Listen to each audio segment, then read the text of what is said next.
बिस्मिल्लाहिर्रहमानिर्रहीम। हाजिर हैं हम बीटीसी के चार्ट के ऊपर। बीटीसी का ये H4 का चार्ट है, जिसमें आप देख रहे हैं कि मार्केट जो है ना वो अपने ये जो ट्रेंड लाइन मैंने आपको दी हुई थी, इसकी सपोर्ट थी मार्केट की। मार्केट ने इसकी सपोर्ट को ब्रेक सॉरी मार्केट ने इसकी सपोर्ट को ब्रेक किया है, लिक्विडिटी ली है मार्केट ने और दोबारा फिर ऊपर आ गया। अब दोबारा फिर यही सपोर्ट आपके लिए काम करेगी। वही जो आपने बताया, मार्केट अभी इस वक्त सेल जोन के अंदर ही है। मार्केट इस वक्त बीटीसी की सेल जोन के अंदर ही है। अभी आप इसको बुलिश नहीं ले सकते। अब एक्सपेक्टेड किया है कि मार्केट इसकी दोबारा फिर इसी सपोर्ट से ऊपर उठे, और इस जोन को जब तक ऊपर ब्रेक नहीं करेगी मार्केट आपकी बुलिश नहीं जा सकती।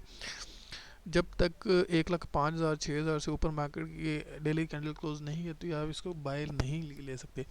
तो ये एक अच्छा सेल जोन है जो 3 वीक्स के हो गए शायद, आज तीसरा वीक स्टार्ट हो गया कि मार्केट इस यहाँ तक पहुँच नहीं पा रही। तो ये जोन आपके पास रहेगा एक अच्छा सेल जोन के लिए।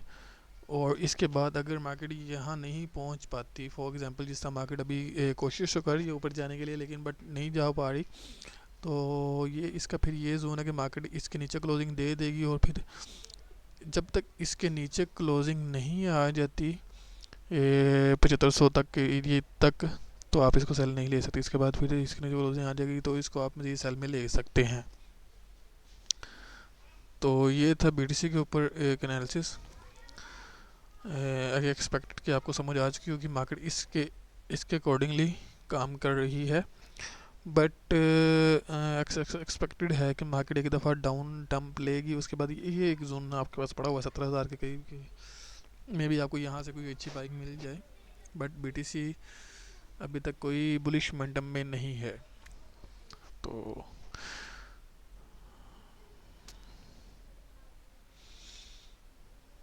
74,000 भी एक अच्छा आपके पास रहेगा बाइंग जोन। 74,700 तक का एरिया, ये एक भी एक अच्छा बाइंग जोन है आपके पास। तो होप सो आपको समझ आ चुकी होगी। एक शॉर्ट एनालिसिस था बीटीसी के ऊपर। बीटीसी अभी सेल जोन के अंदर ही है। ओके, अल्लाह हाफिज़।